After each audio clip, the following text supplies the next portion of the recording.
general business meeting for the month of February. My name is Aaron Dean. I'm the REACT president. And I just want to remind you that there is a live stream taking place. And for those of you watching in the live stream, we will be taking questions via the YouTube chat option. So after our presenter gives his presentation, we'll be taking those questions. You can write those questions down, and hopefully our presenter can answer them. So before we get started, one thing that I'd like to do is give a safety briefing. Now, in the industry, a lot of time, safety is the number one priority. There's a very high safety culture in the railroad. So one thing I want to do is start off with a safety briefing before our meeting, just so we're aware of our surroundings and everybody knows what's going on, what to do in the event of emergency. So to start off, our location is Recce 214. That's the room we're in. Evacuation route, meeting location. In the event of emergency, fire, etc., and we need to evacuate the building, we'll head out this door and down the stairwell and out the first floor door, and we'll meet by the Husky statue. The Husky statue will be our meeting location. The reason I ask that is if there's an emergency and the fire department or the authorities need to know how many people were in the building, did we get everybody out, we know that. And also, I'm going to ask for somebody to do a head count. So does somebody want to be responsible for doing a head count? Raise your hand. I got Derek. Derek will be my head count guy. He'll be the guy to tell the authorities if we evacuate that we have everybody. And also, watch out, I skipped over it, but watch out for hazards. So if you brought a backpack, make sure it's out of the way of the hallways, tucked under your table, push your chairs in when you leave, things like that. Also, I need somebody who's responsible for calling 911. Do I have a 911 dialer? Okay, I'm going to appoint our REACT advisor, Dave Nelson, to be the 911 dialer. And if you're CPR qualified, please raise your hand. We got a couple people. In the event we need CPR, we'll look to these people for help. AED fire extinguisher, there is a fire extinguisher and AED on the first floor fissure by the main doors. We'll have somebody run and go get those if we need them. Does anybody want to volunteer to be the fire extinguisher AED grabber? I will be the fire extinguisher AED grabber. Okay? I would say that if we have a fire situation, we evacuate the correct. Yes. If it's too big, don't mess with it. Also, any medical concerns or allergies, please write them down. Put them on a piece of paper. Put them in your right front pocket. If you don't have a pocket, put them in your right shoe. That way, if you go down, we can just open it up and know what's going on. Or the EMTs can. So, are there any concerns or questions regarding our safety briefing? Does everybody know what to do? Awesome. Thumbs up. Okay, so to start off, I'm going to introduce our club officers. Like I said, my name is Aaron Dean. I'm the president. Our vice president, Alex Christmas, wasn't able to make it tonight. We have our treasurer, Kyle Dick, in the back. Our secretary, Deja Hall, taking meeting minutes. Our marketing chair is Eric Flaughton. He does all the posters. Our social chair is Smriti Dash, playing in charge of the field trips and stuff. And our website chair is Andrew Erickson up here, running the live stream. So, I don't think I mentioned this, but the REACT Club, Railroad Engineering Activities Club, is an ARIMA student chapter, which was formed in 2006 as the charter ARIMA student chapter, first chapter in the country. There's now over 20 ARIMA student chapters at universities around the country. So that's our long claim to fame. We just celebrated our 10-year anniversary last year. And as an ARIMA student chapter member, there's a lot of perks that you get. There's scholarships, mentorship, opportunities for employment, networking connections. We go to the ARIMA conference every year where you can network with industry professionals and, lots more. And first year members' dues are complimentary. So not first year as in freshman, but if it's your first year as an ARIMA member, whether you're a senior, sophomore, whatnot, if you're a first year as an ARIMA member, an ARIMA student member, your membership fees are waived. So if you're interested, I have some membership applications. You can come up and fill those out, get them back to me. We'll get you started. And there's also a magazine that circulates, RTNS, Railway Track and Structures. And you get that for free delivered to your door. It has some neat articles in there. This is some of the things we do. We have 2 yearly field trips. We have a fall field trip, spring field trip. Some of our fall field trips are more local. Well, maybe about a 2 or 3 hour drive, a day trip. Our spring field trips are longer. Sometimes they take up to 2 to 3 days. And those are farther drives, maybe 9 or 10 hours. Bigger facilities, things like that, more to see. So if you have any questions about some of the things that we've done in the past or some of the things that we are planning on doing, don't hesitate to ask me or any of our other officers in the room. Now, without further ado, I'd like to give the floor to our speaker, Dr. Bill Sproule. And again, just a reminder, if you have any questions at the end, be sure to write them in that chat window or raise your hand after the presentation. Thank you. Okay, thank you very much. We'll get everything going here. It does work. Yep. Okay, my name is Bill Sproule. I'm a retiree now, but I was at Michigan Tech for a number of years, and Posse was my student. So some of the work, when we actually put together some ideas for the student chapter, we borrowed somebody else's and just made it happen. So now what I'm going to talk about today is the Copper Country streetcars. I got involved in the Copper Country streetcars probably about 10 years ago with a project with the Calumet National Historic Park. And one of the tasks was to take a look at linking the Hancock, the Quincy area, and the smelter with Calumet. What could you do? And so that got us into, well, let's look at some of the past modes that were used. And then I did some stuff for a Boy Scout troop. They wanted me to talk about railroads and streetcars in the area because they were going on a hike using the railroads. And so that's where I thought it was going to end. But then this gentleman right here, his name is Jim Lane. He was a bachelor, but he was, you can see, he's a retired teacher. And he passed away a few years ago in 2011.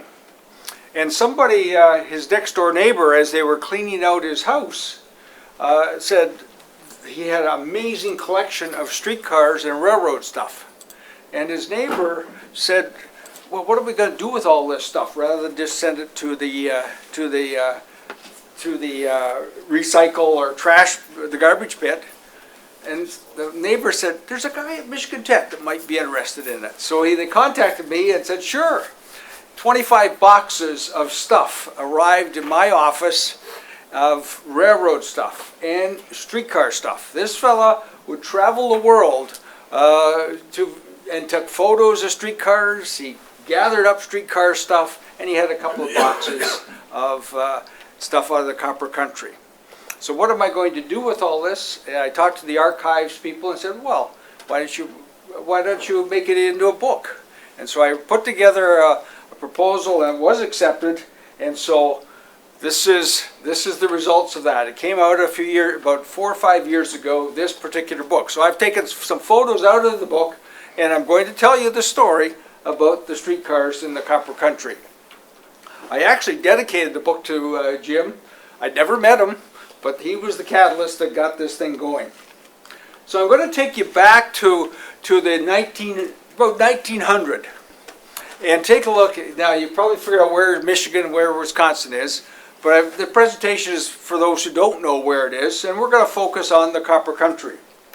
And so really at that late 1800s, it was intercity trains would bring people into the Copper Country. So they would come from basically from Chicago through Green Bay up into the Copper Country. There was a major line east-west across the Upper Peninsula and with links into the Copper Country. There were 5 or 6 trains a day with 2 railroads that would come into the Copper Country. That's how people got here. And so here are just one of the passenger trains. There were also a number of other trains operated by the individual mining companies that were hauling their materials around the Copper Country. But there's really kind of 2 major railroads, well, probably more when you put it all together, but that's what people would come into the Copper Country. So what I'm going to look at here today is I'll just give you a little bit of history of the Copper Country. We're going to take a look at the streetcar, and it was really initially started as the Houghton County Street Railway Company, became the Houghton County Traction Company, and we'll take a look at a couple of things And I'm going to end it with Did You Know? After I prepared the book and then went out and made presentations to the community, there'd always be something. Somebody would say, did you know? And I probably didn't know. So I've learned more probably after the book than I had before. And people would phone me up and say, well, did you know?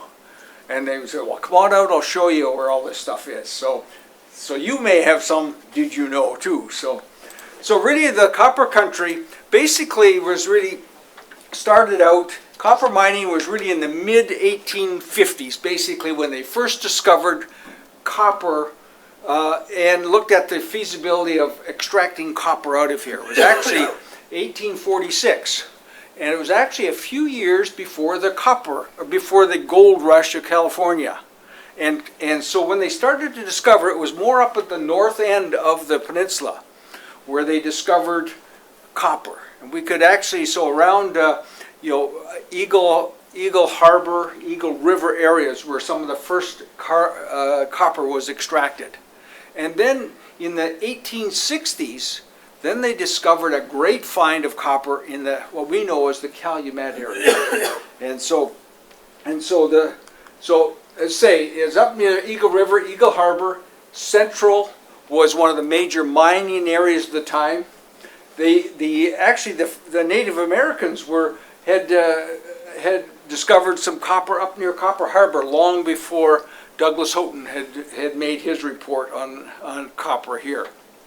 So the Calumet Laurium area was the next big find in the 1860s, and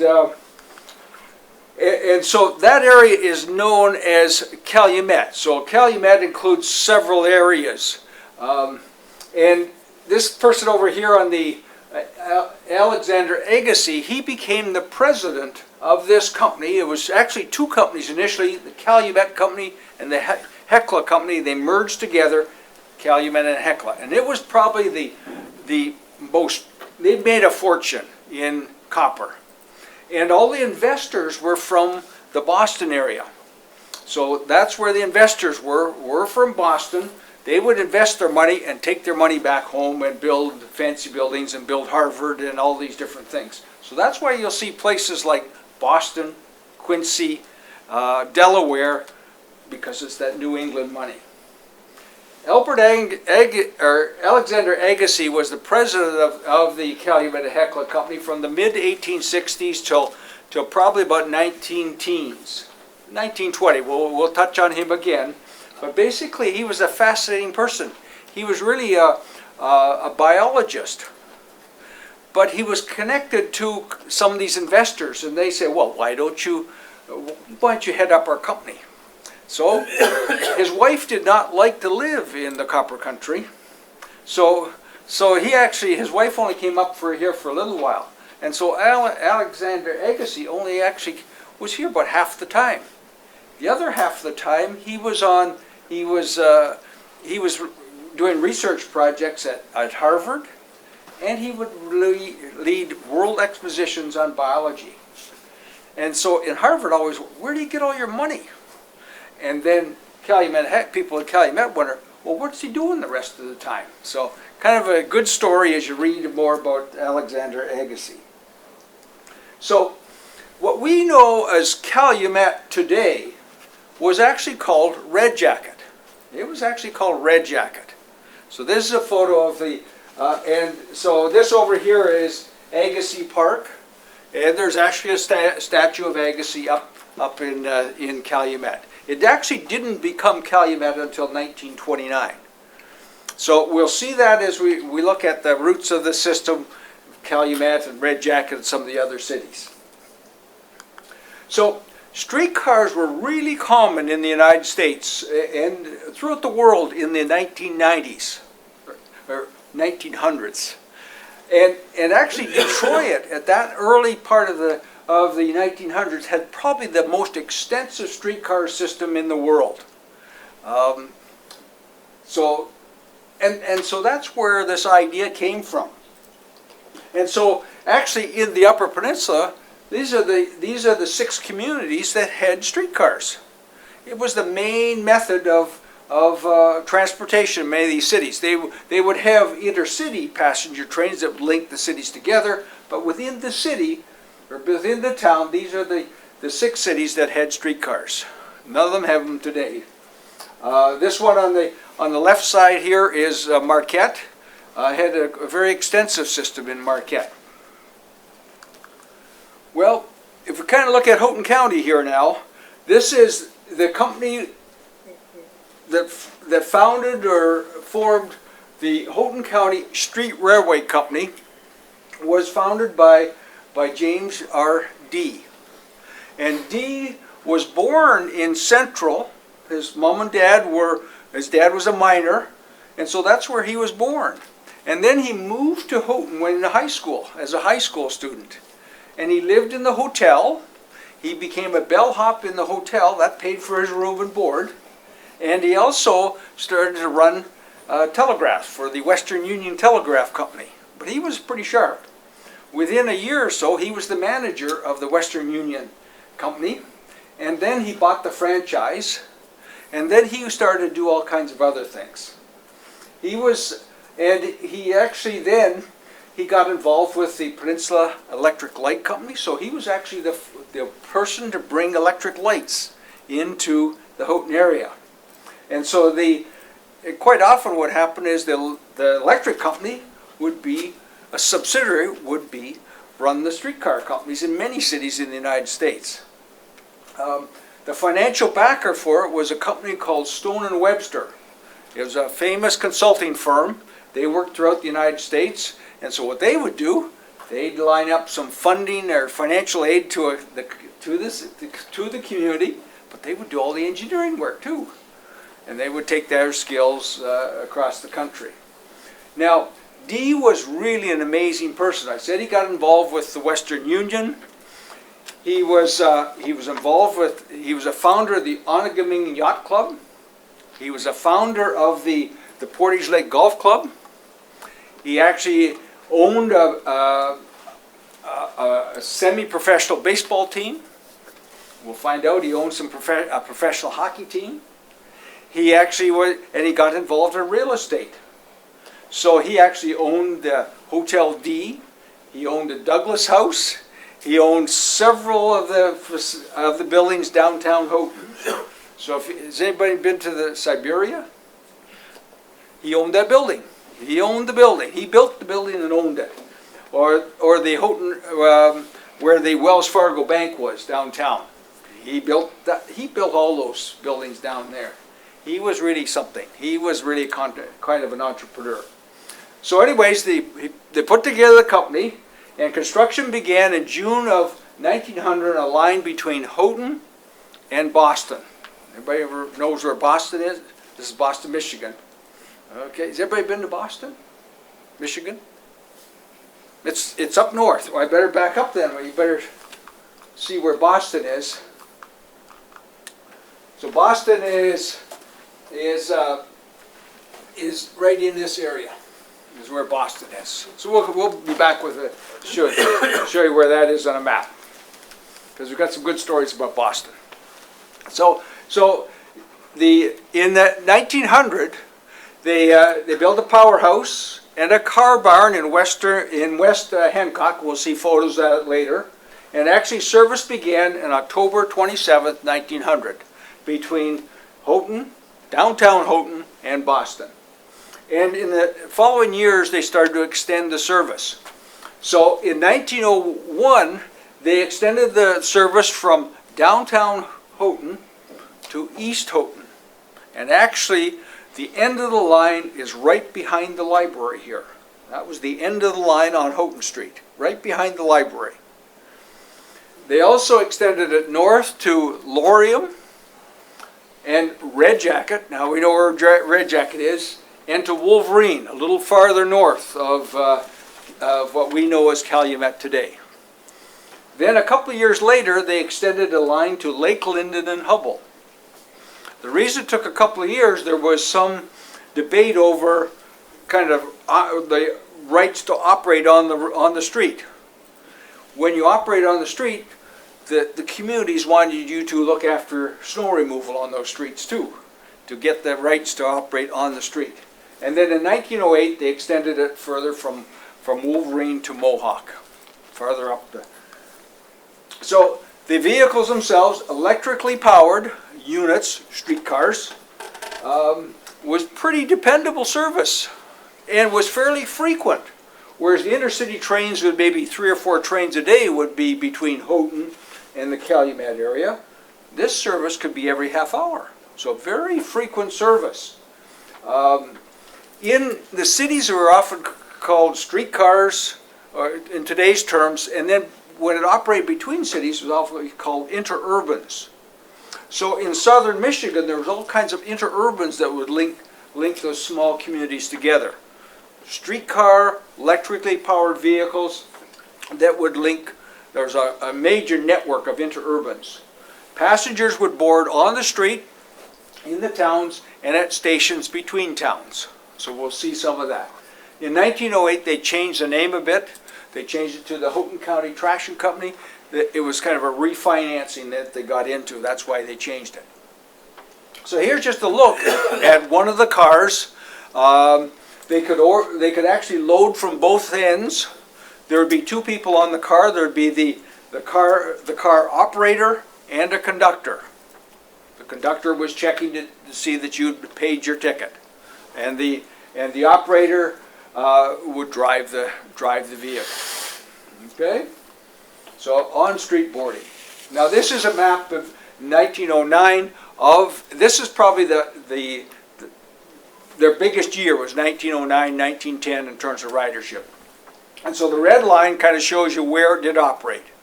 It operated from behind the library here. We'll see how it snuck through. It didn't go right onto College Avenue. It followed Houghton Avenue for a while. It went by Jim's Market, down that way, and stuck around, kind of 1 or 2 streets south of College Avenue. They didn't want to operate it on College Avenue because the wealthy people lived on College, and they'd never used the, well, they would use the system, but they didn't want the streetcars running by their homes. So it actually went up to Laurium and kind of came in the back door of Red Jacket. Now, Agassiz was concerned at this time in the early 1900s. He was not supportive of the idea of the streetcar. He felt that miners would congregate and exchange, they'd meet miners from different companies and would exchange ideas. And so one of the things is, he didn't want those miners getting together and exchanging stories about their mining treatments and forming a union and so on. Now, that's one story. I'll tell you another story later. So that's why it kind of went through what we know as Laurium first, and then kind of came in the back door in Calumet. We'll show you some maps, a little more detail later. But you can see it went up to Wolverine and Mohawk at the top of the drawing here.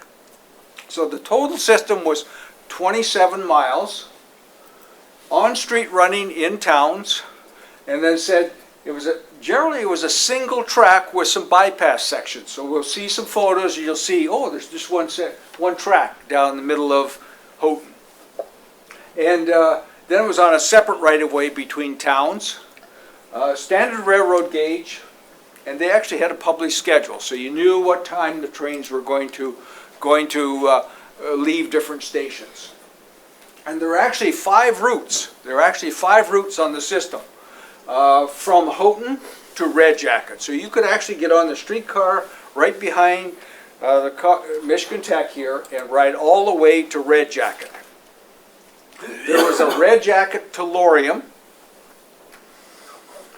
via the Elven Station. The Elven Station is right here is the Elven Station. So that was kind of a major transfer point for these 5 routes. There was routes from Laurium to Lake Linden, Hubble, Elbium to Wolverine, and Elbium to Mohawk. So if one wanted to go from Michigan Tech, you would have to Mohawk, you'd have to transfer at the Elven Station. We'll see a photo of it in a little while. Okay? This is the Elven Station. And it's actually there today. It is actually there today. So you can see here the train on the On the right-hand side of this particular side, if you're sitting in the front row, you can see it says Calumet on the front. Well, that is a train coming from Houghton. We don't care that it's going to Red Jackets. We just want to get on the train going to the Metropolitan Calumet. So, and so if you got on one on the other side, on the left side, you're on your way to Wolverine and Mohawk. So this station is still there now. I think it's called the Glass Works. You actually see it from the other side of the buildings, but it is still there today. This is actually the Mohawk Station. So this is the end of the line as it's pulling in to the station. And it is no longer there. It is no longer there. But that's the end of the line. Now I put in this just to remind me, just tell you, well, this is a timetable or a schedule. So if you look at the top line there from East Houghton, that is Michigan Tech, all the way up to going through Hancock to Metropolitan Calumet, it's going to Red Jacket, it started at 5:35 in the morning and would go till 11 o'clock at night, every half hour. Okay? And you can see some of the others here that you could actually go, and then there was others mixed in there. So the Douglas House in downtown Houghton over to Hancock started at 7 o'clock in the morning. They added a smaller vehicle on, shuttle back and forth every 15 minutes. So you end up with quite a mix of stuff. And then there was Saturday and Sunday service and so on. The fares are a zone system. They had a zone system for the fares. So and it was 5 cents per zone. So if you're going from Houghton to Hancock, it was 5 cents. If you were going from Houghton to Red Jacket, it was 30 cents. You actually went through some different zones. They had elaborate. Children could ride free. There were weekly passes, and then there were some special event fares. We'll see that later with some of the special events that would have these special fares. You basically buy your ticket to a game, and it includes the streetcar fare with it. So that gives you some idea as to how much it cost. There were two types of cars, what they called the Dinkys, and you can see here they had seating for about 30 passengers. And the Dinkys were used for the shorter trips. So the Dinkys were used from Houghton to Hancock, and they were also used for, say, from Red Jacket to Laurium. Short, that's why they would operate them every 15-minute service, that there would at least be so you'd end up with a lot of Dinkys running back and forth. And then the interurban, these were the ones that would be running from Houghton all the way up to Red Jacket, the Calumet area. So a little bigger, seating for 40 or 50 passengers. And say, well, you have this one here, you can kind of take a look at the trolley pole. The power came from an overhead wire, and you can see the trolley poles on this one. They were basically two-way cars. So at the end of the line, they would come in. The operator would go to the other end of the car. They would flip the trolley pole and then head on. So it's almost like a stub end at the end. So it's just somebody dressed up for one of the rides. Many of the cars you faced across, there were many cars in the traditional railroad type operation, seats one in front of the other. And I'll show. I think I've got a slide later to show you what that would look like. There's the motorman, the driver, and the conductor.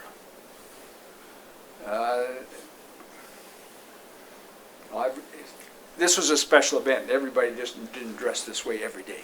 Okay? So here is the car in downtown Houghton. And you probably recognize the building right in the middle. That's the Douglas House. Now the Douglas House, there are actually two parts to the Douglas House. You probably never even thought of this. But it was really in the 1860s, the first Douglas House was built after a fellow named Douglas. And then D came along and said, I'd like to buy the hotel. And he built the front part of the hotel, but they kept the name of the Douglas House.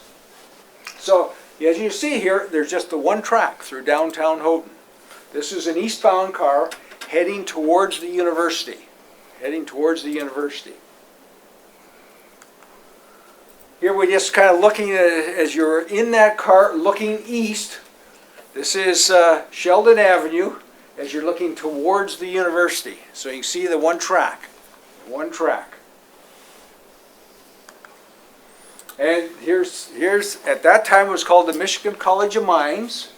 And so this is what we know of College Avenue. So this is the one that's right between here and Dillman Hall.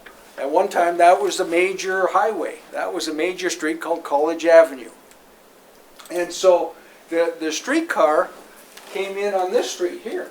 It came in on this street and ended up really kind of behind the library. Behind the library, right out here. That was Houghton Avenue. So it kind of snuck through that way, about a block south of College Avenue. And so at one time the university, all the buildings were kind of north of College Avenue until they built the Union Building. And then as the university started to expand, the library was put on, and then it became very difficult to cross College Avenue between classes. So in the late 60s, they diverted College Avenue and moved it to the bypass that's out there now. And eventually, and then turned it into a walkway as we know it today. So here's just a look. This is where it operates along, this building here is, what street is that? I forget right off where it is. But some of these buildings are still here. We're actually going westbound now. We're actually going westbound. And this is where it looks downtown Houghton. Can you recognize where that might be in downtown? We're heading west. We're heading west. We're heading west. Look over the left side or the right side, and you'll see the Douglas House. Okay. So this is Huron Street and Sheldon Avenue. It was a two-way operation. So now, as a historian, what year do you think this photo was taken? The streetcar looks the same, but what as you start, a lot of times if you're doing historical work, you got to guess, well, what year was this taken? What year was it taken? 30s. Probably the 30s, actually, yes. Actually, 1926. As you start to dig around a little more, but you start to look at the cars. You look at the cars, and if as a historian, you start to look at, well, what are people wearing? And this was actually a celebration in 1926. Around July 4th, 1926. So, in this particular one, so this was the Hotel D, right here. It actually had a bowling alley in it. Guess who owned it? It was James D. And right next to the bowling alley, I think it's Good Time Music now, but right next to it was the Lode Theater. That was the first movie theater in Houghton, and guess who owned it? James D. He was into a lot of stuff. Here's just an earlier photo. This is probably in the early 1900s. This is showing you it crossing the bridge. So this is down near the downtowner, crossing the bridge. This is kind of a good one because it gives you some idea what color the cars were. They were basically green cars with kind of a yellow top on them. Okay, most of the photographs are black and white. So when it crossed the Portage Lake here, and we're looking kind of the background is Houghton, and the front of this one is Hancock. You probably recognize the courthouse there. And so this bridge was built in the late 1800s. It was replaced in 1959 by the bridge that is there now. So the street next to Little Caesars is called Bridge Street because basically that went right across. The new bridge is on this side. It's on this side of it. So the new bridge that you're accustomed to was built over here. So downtown is right there, and that was Bridge Street. So that's where it comes from, because that's how you took to get across the bridge. So the lower level of the bridge was for the intercity trains, freight and passenger train service. The upper level is where the streetcars would operate, And then there was a section in the middle that it would rotate. It was a rotating section in the middle. And then that was replaced by the way the bridge is today. You may recognize this. This is, as we enter in, this is like US 41, Reservation Street, heading towards downtown Hancock. And you can start to see here, now we've got double tracks in downtown Hancock. That building is still there. This is on the northeast corner of that intersection. That's where Edward Jones is and the Mexican restaurant now. But that is the Scott Hotel. That was the major hotel in Hancock. And next to it, this building over here was the Courage Theater. And that was a very popular destination for entertainers who would come into the Copper Country. That's where many of them would perform. So, downtown Hancock, now you see that it's 2 tracks in downtown Hancock on Quincy Street. This is the power plant. The power plant was put on the waterfront, because they could bring in coal to run the generators for it, to generate electricity. But it fed in, that was the power system for it. This is the car barn in Hancock. It's on Ethel Street, right across from the Keweenaw Co-op. You been there? And it is still there. It's the Superior Sand and Gravel Company. I think there was a senior design done there about 2 years ago to look at refurbishing that building. This is where the maintenance was done on all the cars. This is actually the Hancock Mind, which is, if you're familiar with it, this is very close to the Hancock Elementary School, up in that part of but you can see the streetcar, and this was the Hancock Mine. This was another mine. There were several mines in this area. Here it's speeding up towards the Calumet area. Its speed was actually probably about 30 miles an hour.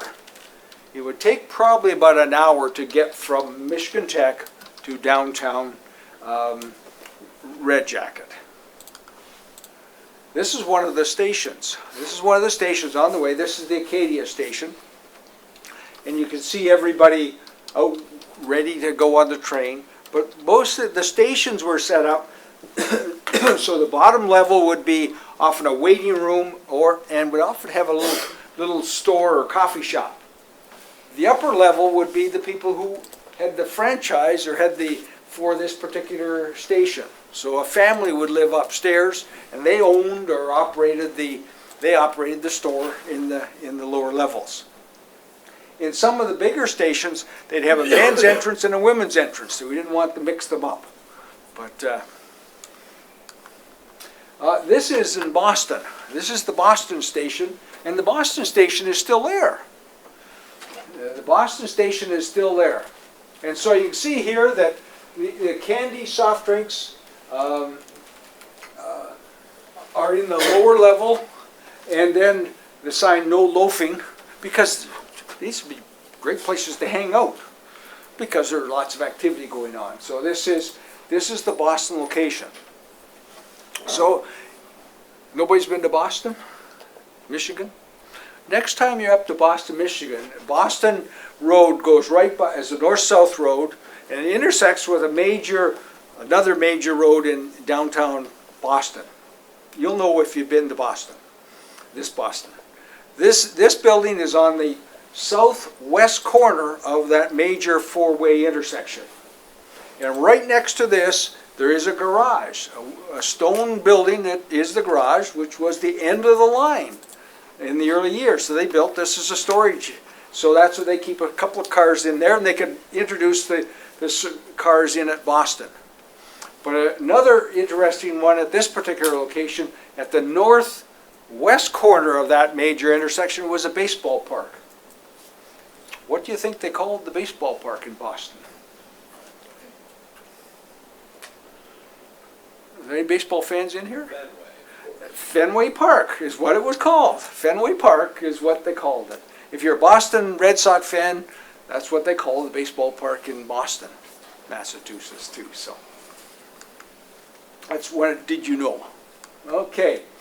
As we go further up, I just put this in to show you what the interurban between cities would look like. So you really had a fenced off right of way, your railway gauge, and the wire overhead, and in the far distance is the streetcars coming towards you.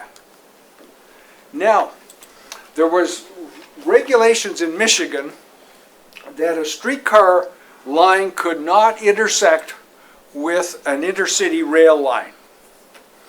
So how do you get around it? Well, you send one over top of the other. Well, because the streetcar was smaller, you'd send the streetcar out over the railroad tracks for the intercity and the passenger freight lines. So there are actually about 6 of these trestles on the system further between Hancock and Mohawk. There are about 6 of them. Now, the other story I talked about, Agassiz said, well, he didn't want the trains. Well, if you look at that south part of Red Jacket, there were railroad lines all over the place. It would have been an engineering marvel to build all the trestles over the existing rail lines. So that's, the engineering version is, that's why they sent them through Laurium and in the back door. So if you want the political version, you hear the Union story. If you want the engineering solution, you hear all the railroad tracks that they'd have to put trestles over. So I went into downtown Laurium. It actually gets very confusing because the original name for what we know as Laurium was called Calumet, and then they changed it in the late 1800s to Laurium. So, and then whatever. It took me a while to figure all that out. So, well, this is Red Jacket. This is Red Jacket. We showed you this slide before, so you kind of look at we're kind of looking from the north end of Red Jacket towards the south. And so you see all the mining activities, all the railroad tracks around there. That's really why, rather than build a trestle, that's trestles all over the place. That's why we went through. Now, the streetcar how did it get into it? Remember, we're looking at the north end, looking south now. So basically it came along Pine Street. Out here is where the Elven Station was. It came along Pine Street and then went down here, 6th Avenue is where it went. 5th Avenue was the major business section. It wasn't wide enough, so they put it down 6th Avenue. And 6th Avenue is where you recognize this place here? That's the Calumet Theater. That's the Calumet Theater. And it was built, it opened in 1900. And it was a major attraction for entertainers to come into the Copper Country. I should mention, well, how big was the Copper Country in 1910? It basically, Houghton County had 100,000 employees. Or 100,000 people lived in Houghton County. 35,000 lived in Calumet, metropolitan Calumet. What do you think the population of metropolitan Calumet is today? Lake Linden and Hubble? 2,000. Yeah, it's not very big. So it was a booming place. It was a booming place. It continued on Oak Street to the Mineral Range Station. So this is to the east side, and this station is still there today. It's been restored, but you can see here the streetcar, this is an Oak Street, would travel east and west over to 6th Avenue. And the trains, the middle range would operate, it was the train that came from Lawrence through Houghton and up the middle of the peninsula to Red Jacket. The Copper Range came from south of Houghton. It stopped in Houghton and it went up through Dollar Bay and came into another station in the Calumet area, Red Jacket area. So this is just kind of look at how all that fit together. So you can see here on the bottom corner is south, that's really Houghton Hancock area.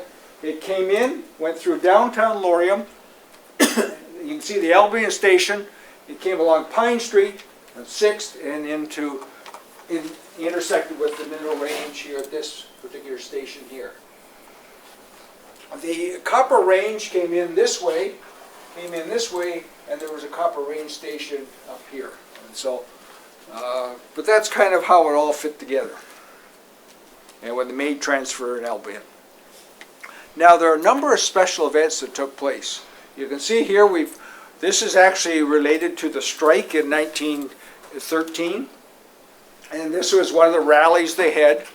This is on 6th Street. The building on the right-hand side is the Michigan House. How many have been to the Michigan House? There's a few. Okay, so that's where it is. We're at the intersection of Oak and 6th Avenue. This is, on the right side here is the Calumet Theater. Now all these people are not waiting for the streetcar. The streetcar went by the front. What do you think they're all out there for? There was actually just a rally for the strikers, and it happened to be at the, so all these people, they even didn't get into but it was with the 1913 strike. Now I said, the streetcar provided a great opportunity for a lot of interaction between communities, and one of them was baseball. So, this is running every hour or something, so you go to a baseball game, your fans could come, and then they would, basically at the end of the game, everybody could go home. With the Intercity Trains, it was not as frequent service. So the streetcar really brought a lot of these small communities together to compete, whether it's baseball or other social events. The streetcar was the way to go. Okay? This is a famous place on the line. It was called Electric Park. Has anybody been to Electric Park yet? Boy, for some of you, you're going to have to hurry. I know that for some this is your last semester here in the Copper Country. So Electric Park is right here. Electric Park is right here. It's a little north of Boston, but Electric Park is right there.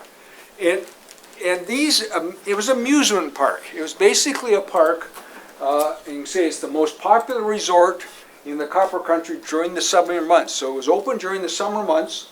It included band concerts, baseball, softball, games, things for kids, and the only way you could get there was the streetcar. So the streetcar company would build these amusement parks. This was a very common name throughout the United States, Electric Park. They'd build these parks to generate riders. Yeah, they're going to come out here on the weekend. They're going to come out on the weekend and the evenings. So we're generating ridership. And so you see, so that's where it was. Now, if you're trying to find it before you graduate, go up 41, and you'll see as you get close to Calumet, you'll see a street called Electric Streetcar Road. Electric Park Road. And just go back there probably about a mile, and you'll see a big sign. You get out there, and you won't see much, but you'll see the right-of-way and a bunch of trash. So here's what it looked like. This was the dance hall, and the streetcar went right by the front door. If you're a snowmobiler, you may pass this particular site on one of the snowmobile runs. The trails go by there now. And what you'll see when you're out there, you'll see some concrete sidewalks and a few things like that. But you almost have to know that is there. So this was the place to be. An interesting thing, there was no alcoholic beverages were allowed there. But I suspect somehow some got snuck in to this particular place. Okay? But this was kind of an amazing thing. After the streetcar company went out of business, this remained for a while, and then they built US 41, and people would drive there for a while. And eventually it was torn down, and all the wood was bought by the Vuitton brothers. Does anybody have Dr. Vuitton? Or know of him? He's a faculty member in civil engineering. It's distant relatives of his. They used all the wood and built a potato warehouse just north of Hancock. So it all ties together. Now, one of the things that, we used to have snow here. We still do. But this was always a thing is, well, how did they operate the streetcars in the winter?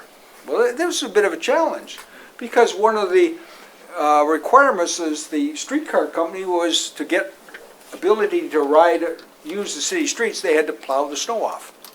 So winter operations were always a challenge. This is a nice picture of the streetcar operating. But basically, they had several pieces of equipment that they would use to operate, to remove the snow. In light snowfalls, they just put a plow on the front of the streetcar. And then they actually had a few cars that were a little more powerful. And then they had another, putting bigger plows on some of their vehicles. Really, it's this version here with a bigger plow on it to kind of push the snow past, a larger snowfall. And then for the really big snowfalls, they had a blower. So they had a blower. This is their two-way.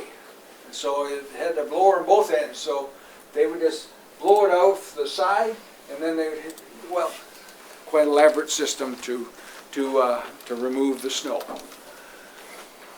Naturally, there were a whole bunch of special events in the winter here. And this, this is the early 1900s. There were many cars around. People were using their horse and sleighs, so this provided a great opportunity.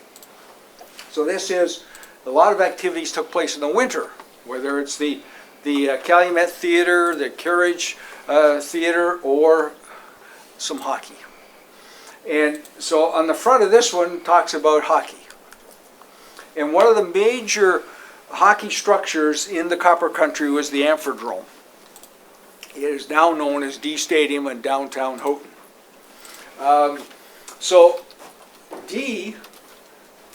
Hockey was just starting to grow in the late 1800s here. And there was an arena over in Ripley called the Palace, and it became very popular to go to hockey. And games were being filled up, filled to capacity. So a fellow named Gibson, a dentist, said, talk Dee into say, we should build a new arena. So Dee said, good idea. I'll build it. So he set up a company called the Houghton Warehouse Company. And he built this particular arena in downtown Houghton. It was a warehouse company. It's on the portage. Ships could bring stuff in. They could store stuff in that building. It was also on the Mineral Range Railroad line, and it's only a block from the streetcar line. So it really was a great setting for it. So in 1902, the fall of 1902, they built this building. It was the largest structure of its kind in the Upper Peninsula. And a lady won a contest. She won a gold coin by naming it the Amphidrome. Years later, it burnt down. 1927, it burnt down. So Dee rebuilt it as the new Amphidrome. And in 1942, Michigan Tech bought it and changed the name to the D Stadium. In 1972, when they built the new arena on campus here, they sold it to the city. So it is known as D Stadium. How many have been in D Stadium? Well, so that's where it comes from D.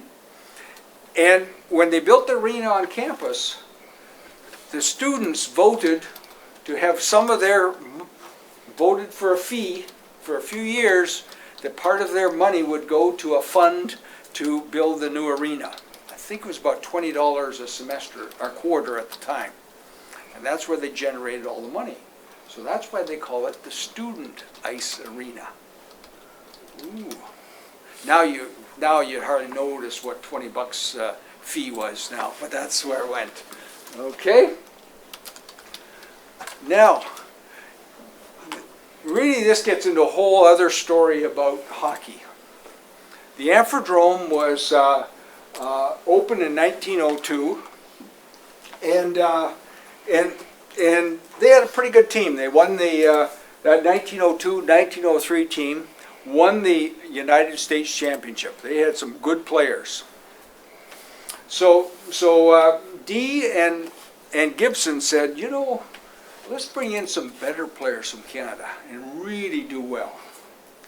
And so they did. They brought in some really good players. The first and the only way they could get those better players to come here, we'll pay you to come to Houghton for about 2 or 3 months just to play hockey. If you get a job, that's fine, but you're here in Houghton to play hockey. So it is actually the first professional hockey team was in Houghton, Michigan, where you actually openly paid players just to play hockey. Okay? Now, that team won the U.S. Championship again. They really had a good reputation. So a team from Canada challenged them.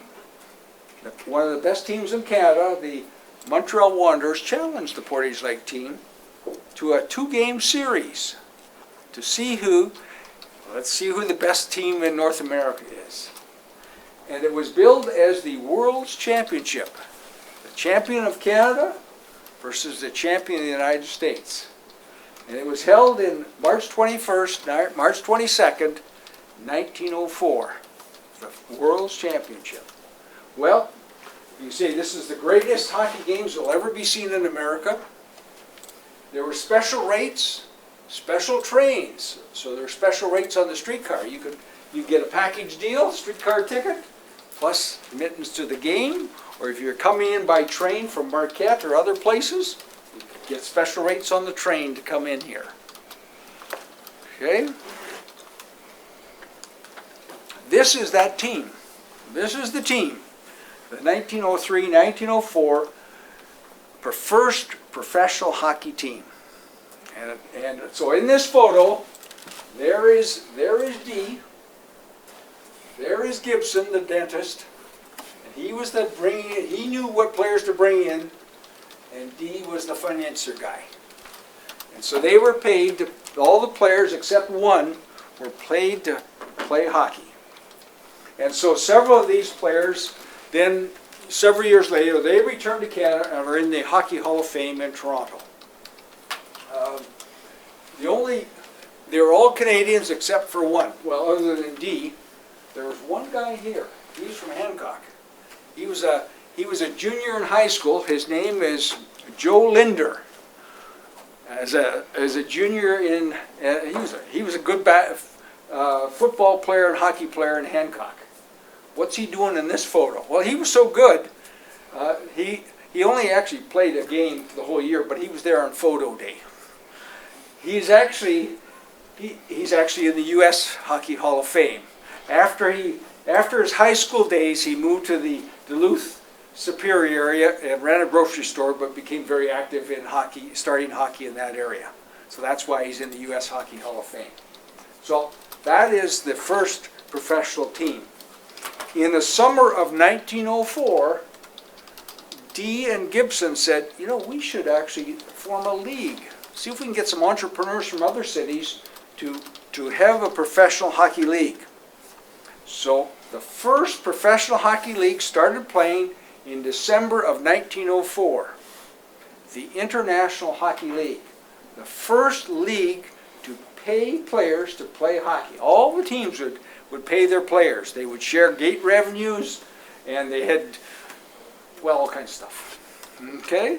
The 5 teams, there was Houghton, team from Calumet, Sioux, Michigan, Sioux, Canada, and Pittsburgh. Now, you're probably going to ask, well, who won that World's Championship? Who do you think won the World's Championship in 1904?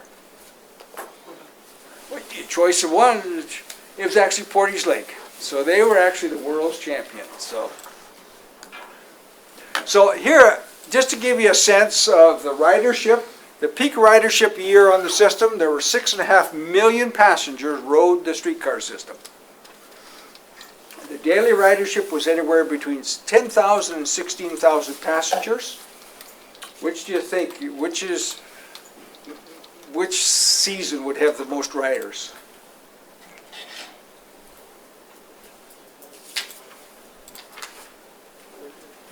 Well, the one that has the 16, yes. Which part of the year is that? It's the summer. Because all Electric Park and all the baseball. So the summer ridership was bigger.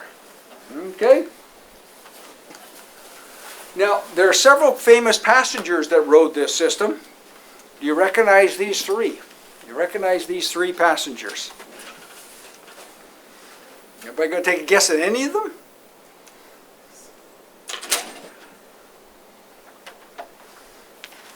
This is Fred Taylor. He was probably the most outstanding hockey player at the time. He was brought in to play for the Portage Lake team at the time. Okay? He rode the system. Anybody heard of George Gipp? George Gipp, the famous Notre Dame football player. He actually died during his last year at Notre Dame, but he was the premier football player from Laurium. He worked in the Michigan House. He worked in the Michigan House. So he would take the streetcar to get to work. And this fellow over here is a fellow named Big Louie. Big Louie. He's 7'6". Louis Monanen. There's a statue but he actually lived in Boston, and he worked in Hancock. So he took the streetcar. He took the streetcar. He's 7'6". So he worked here for a while, and then he joined the circus for a while as this big, huge man. And so people would go and pay to see the big, huge man. Now, this is before your time when you do that, but now he'd be playing in the NBA. Okay? So service actually ended in May of 1932, and most of the streetcars were destroyed or sold off. There are probably 2 or 3 streetcar remains still in the copper country. This one is out in a field in the Lake Linden area someplace. But you can imagine the winters here. They were just as bad as they are now. This is one that I showed a few years ago, and it's February 26th. And I just jokingly said, well, this was just taken last week because it was 08, but it's actually over 100 years ago. And so this is the one on the left side. Really kind of give you a sense of what most of the streetcars were seats, and then because it was two-way, they'd flip the seats, so you'd always be facing forward. And so this is your chance. Did you know? Did you know? Do I know something that you want to share? But this group doesn't get, you've been studying all the time. Nobody's been to Boston, or at least you knew where D Stadium was, so. Okay? Okay, any questions then? We're opening up the questions. Yeah, we do have a few questions. We do have quite a few questions from our live audience. From the live audience or the dead one? The dead audience. So if anybody wants, you can buy a copy of this book. You can you can come see me up at third floor of Dillman, or you can get it at the bookstore. They do have some, or you can buy it on Amazon for cheaper. So it's whatever. So there we are. Okay, what are the questions? So here's our first one. Early in the presentation, you mentioned about a power station. David wants to know, what did the power station primarily power? It did power for the streetcar, but it also did the lights for Houghton and Hancock too. It was the electric power company. But that was their power generator.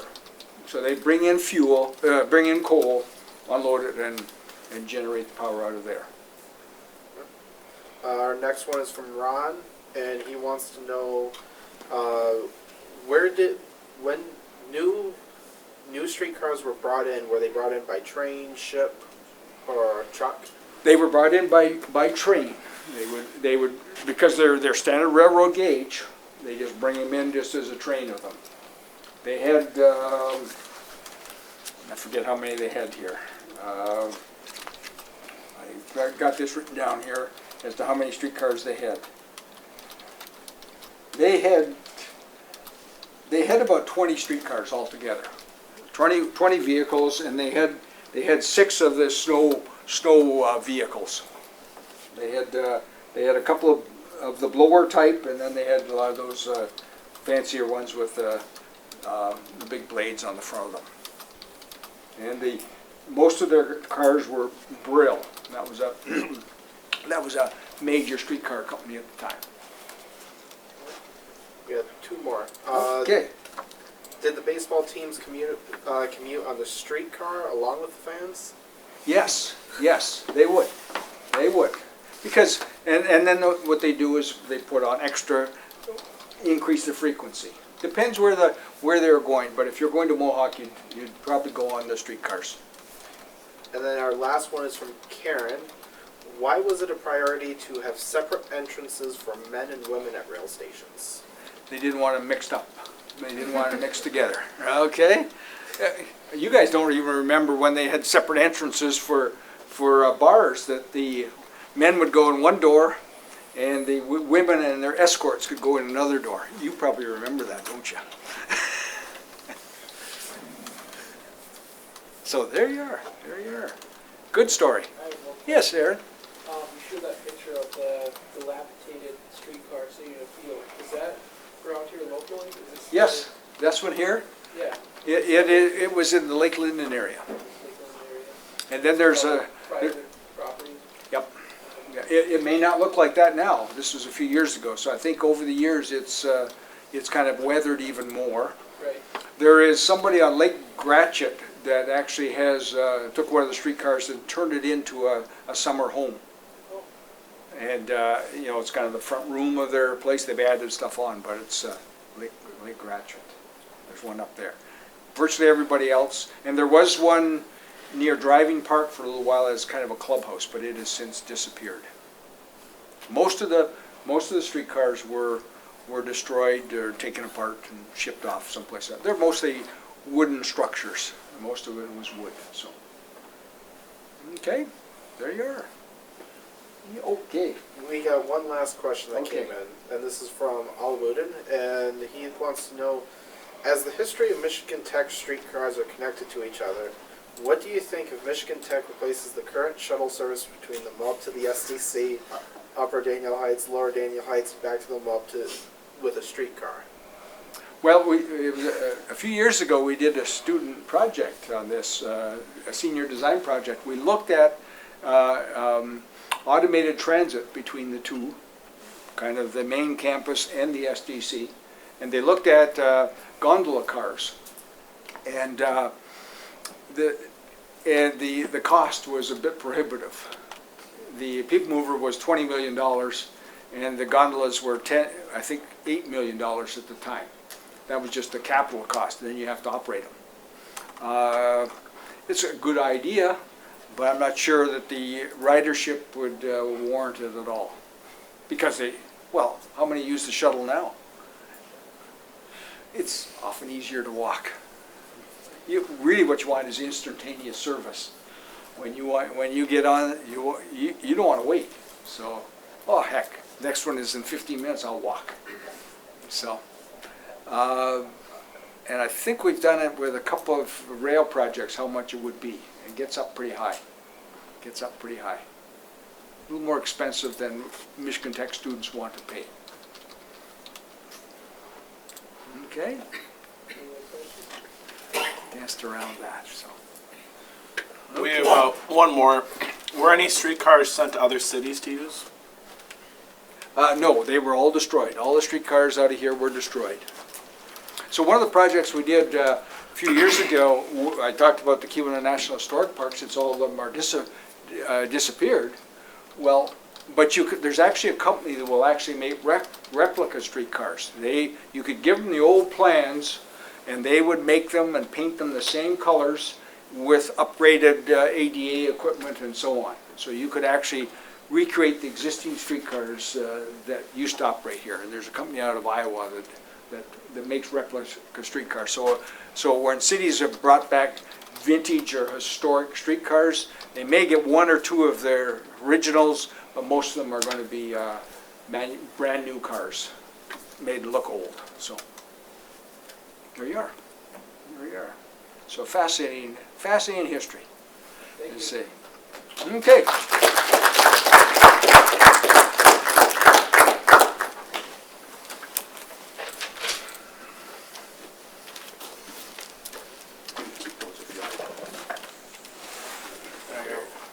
You want to skip ahead to? Okay. All right, real quick, we just got some club business to go over. I want to make the announcement. We talked about this a little bit at our last meeting, but just a heads up, Transportation Careers Night. If you're interested in a career in the transportation sector, make sure to stop by after the career fair. We partnered with ASCE and ASME to bring you a Transportation Careers Night instead of the previously known Railroad Careers Night. So feel free to stop by, 6 to 9 p.m. Representatives from the companies, participating companies will be there to talk to you if you have any questions about their industry, what they do, if they have any employment opportunities. Now this isn't light career fair. It's an opportunity for you to forget your elevator speech, forget your ties, maybe bring a couple resumes, but just, casual conversation as well as free subs and refreshments. So we'll have CN, Remprex, WSP, and Railworks in attendance so far, and we got still waiting on response from other companies. If you're one of the people who sent me a resume, they will already have your resume. Right, yeah. So we asked last month for resumes for a resume package. So if you submitted your resume, that will get passed around to not only these companies, but other companies in the rail and transportation industry that will be in attendance at Career Fair. So just to make sure, if we submitted a resume to Dave, then it really wouldn't be necessary to bring a resume to this? No, you can't. Well, you don't have to, but if you want to bring it just in case and say, do you have my resume, or I have an extra copy if you would like to look You at want it. to bring it as a talking point? Yeah. So, Something to talk about. but yeah, so don't forget your elevator speech, forget your ties, you don't have to dress up. You just come, grab a sub, and talk casually with these company reps. If you have any questions, let me know. Another order of business is our upcoming spring field trip. This is a trip planned towards southeastern Michigan rail facilities. It will be April 5th through the 8th.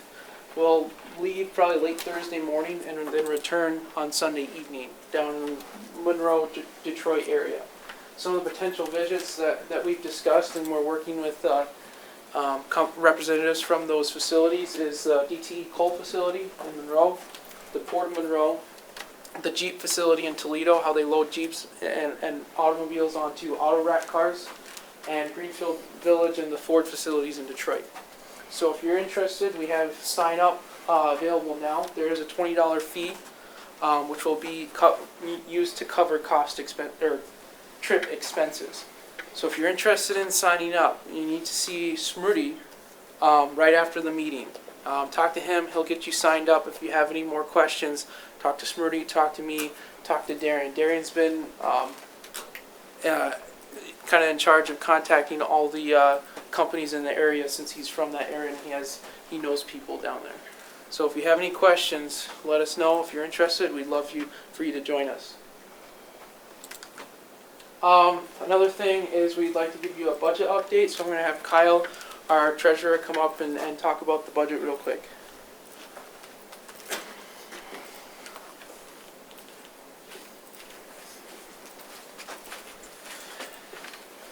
Alright, So the only it's the only thing that's changed since the last GVM is simply just we got we got money from the Chi Epsilon fraternity for selling civil engineering apparel, and then the charges are just the food and beverages from last GBM, and then we wound up stockpiling pop for the remainder of the GBMs this semester, so that's why there's kind of a big charge on the Walmart. Okay, and then we'll talk about the proposed allocation. So for the proposed budget, what we've got is we are asking $5,000 from USG. We also plan on getting $2,000 from ARIMA, $1,000 from the expected conference travel reimbursement, and the other $1,000 from the expected usual yearly chapter funding.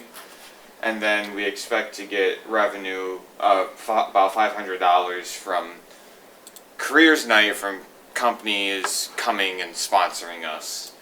And for expenses, we plan on spending about $125 for each GBM. So we have about eight a semester, so we plan on $1,000 for the entire year. About $300 for general marketing for any GBMs and other activities that we as the organization run. About $250 for Railroad Careers Night, and then $350 for any other outreach events such as K-Day, STEM explorations, and all sorts. And then obviously we have the expenses for our fall and spring field trips, which the conference we expect about $3,000 because it'll be held in Chicago this September.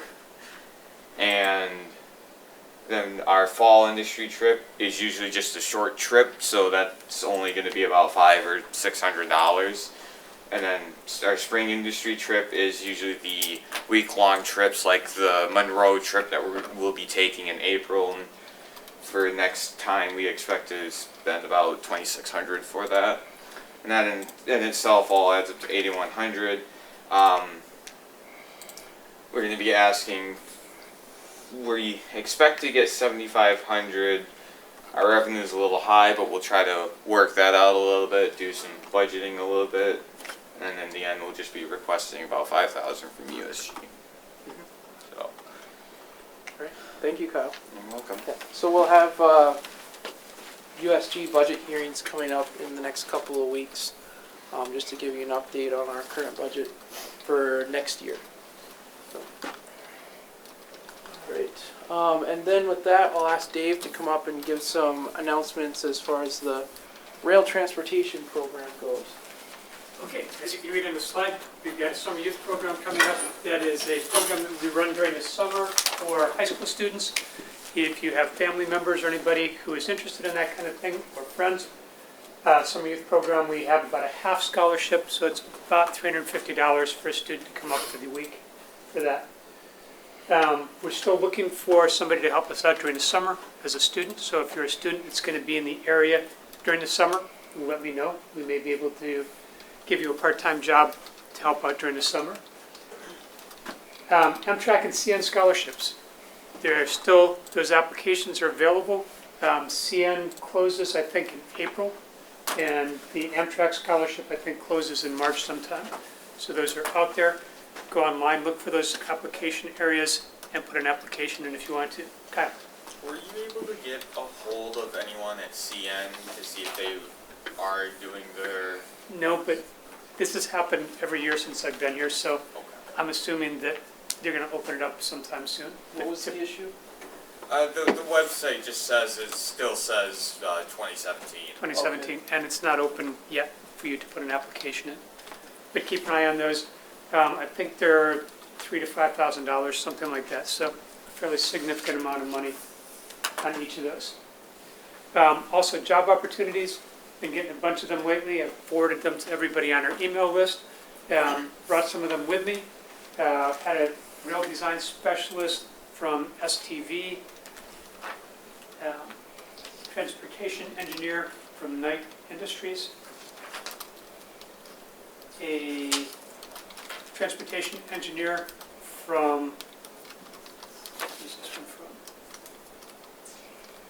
And this one's in Chicago. I don't know what the company is.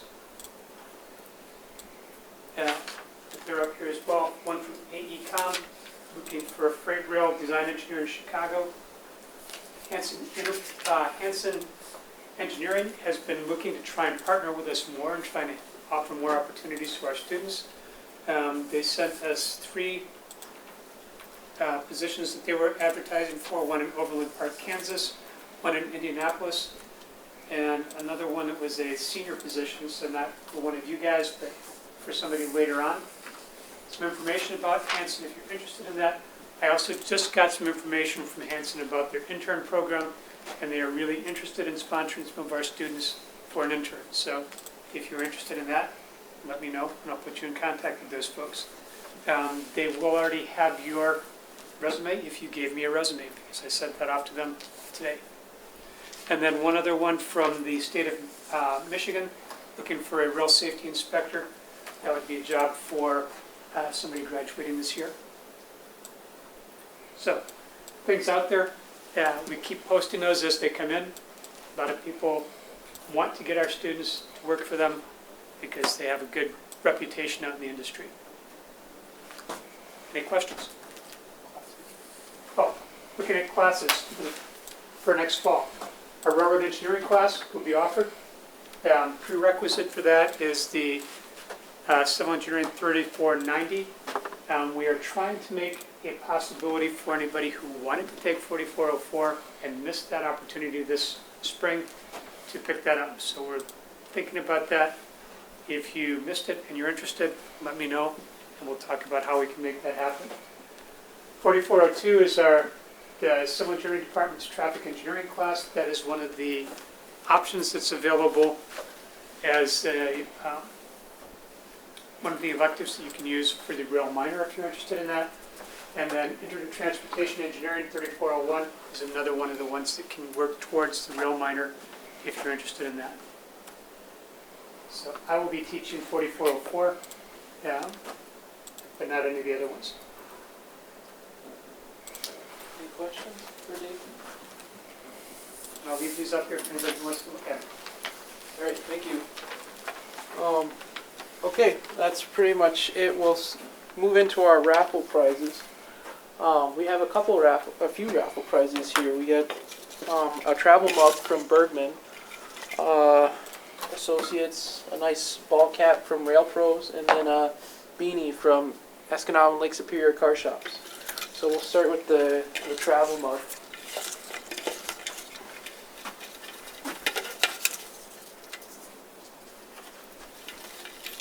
$280,939.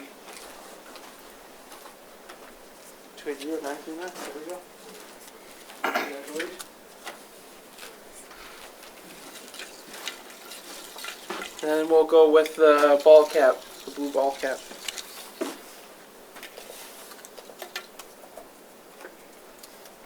$280,936. 280-936.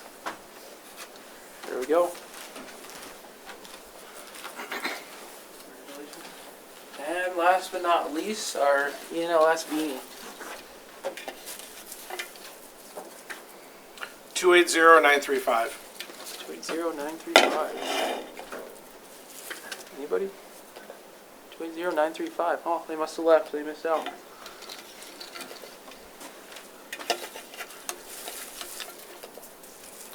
$280,940.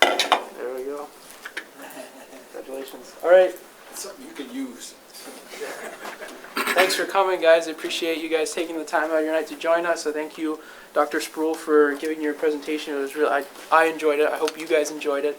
Now, real quick, before you guys take off, coming up next month, we have Phil Pasternak from WSP, consulting firm, will be joining us to talk about Twin Cities light rail transit.